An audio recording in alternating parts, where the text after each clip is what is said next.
Good afternoon, everybody. My name is Lineis Altamar Garcia, and today I will be talking about activity number 3 of the English phonetic course. So, for this video, we have to choose between vowels and consonants and show how each of them is pronounced using the IPA alphabet or International Alphabet. So let's start with my video activity. How can you see in my screen? I choose these 3 vowels for my activity. The first one, pay attention to my mouth, sorry. Um, uh, uh, in words like a book, cook, or sugar. The next one, E, E, in words like a see, heat, and sheet. It's a long E.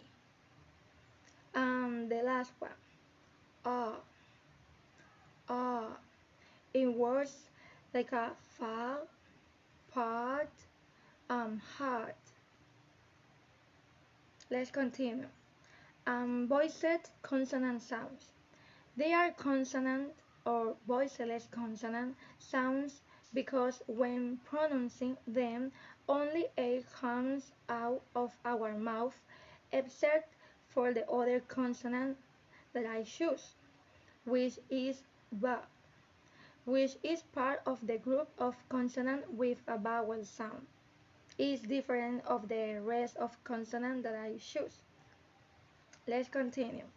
Consonant sound with their example. The first, in words like a think, throw, both, or the last one, thorough. The next, sh,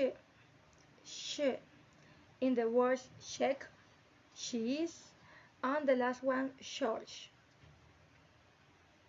And the last one, consonant, ba, ba, in the words bat, bed, or be. And I want to say thank you so much for watching this video and for your attention. Bye.